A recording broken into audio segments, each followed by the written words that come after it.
Adderall is one of the most widely prescribed psychiatric medications for young people in the United States. It's fast, reliable, and effective, particularly for the symptoms that frustrate adults: inattention, impulsivity, difficulty following directions. For kids who struggle to sit still in classrooms designed for silence, and for parents overwhelmed by chaos at home, it can feel like a miracle. When it works quickly, and the change is often dramatic. But beneath the surface of improved compliance lies a set of trade-offs that don't always make it into the conversation. The most well-documented physical trade-off is a reduction in final adult height. Clinical studies, including the major multimodal treatment of ADHD (MTA) study, have shown that long-term use of stimulants during adolescence is associated with a measurable reduction in growth velocity. Over time, this can translate to an inch or more of permanent height loss. This isn't just a temporary delay in growth. It's a dose-dependent effect that can persist even if the medication is stopped. For some families, that may feel like a small price. For others, it's a surprise they weren't warned about until years into treatment. This reduction in height doesn't appear out of nowhere. Adderall suppresses appetite, a side effect that might sound trivial until you realize how critical nutrition is during puberty. Teenagers are supposed to eat constantly. They need calories to grow. But many teens on stimulants skip meals without even realizing it.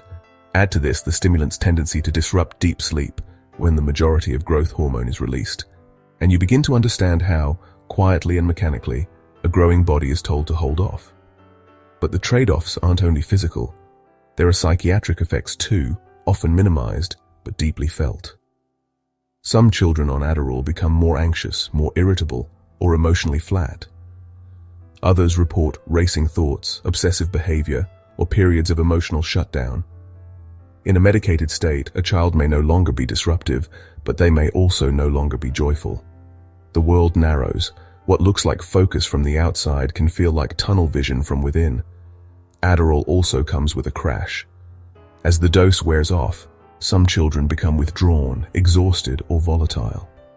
Parents sometimes mistake this for coming down from the day, but in truth, it's the body trying to find its footing after an artificial surge of neurotransmitters. The repeated cycling between overstimulation and rebound fatigue can take a toll, not just on mood, but on a child's sense of internal stability.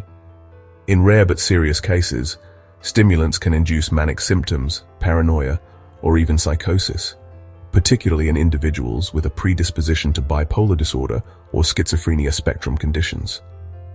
These effects serve as a reminder that the line between therapeutic and disruptive is not always clear-cut when it comes to neurochemistry. There are also social and developmental considerations.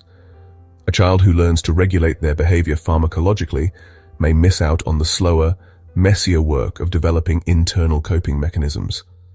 What's gained in structure may come at the expense of adaptability. And when a drug becomes the basis for attention, motivation, and behavior, it raises complicated questions about agency, especially when that drug is introduced before the child is old enough to weigh in. To be clear, Adderall can be life-changing, but we do ourselves and our children no favors by pretending that its effects are purely positive. It reshapes systems inside and out. It makes certain things possible, and it makes other things quietly recede. Parents, educators, and clinicians must be honest about what is being gained and what might be quietly, permanently traded away. Because this is not just a question of behavior, it's a question of development, of who a child is allowed to become, and what kind of environment we are creating when a calm classroom is prioritized over a growing, feeling, changing human being.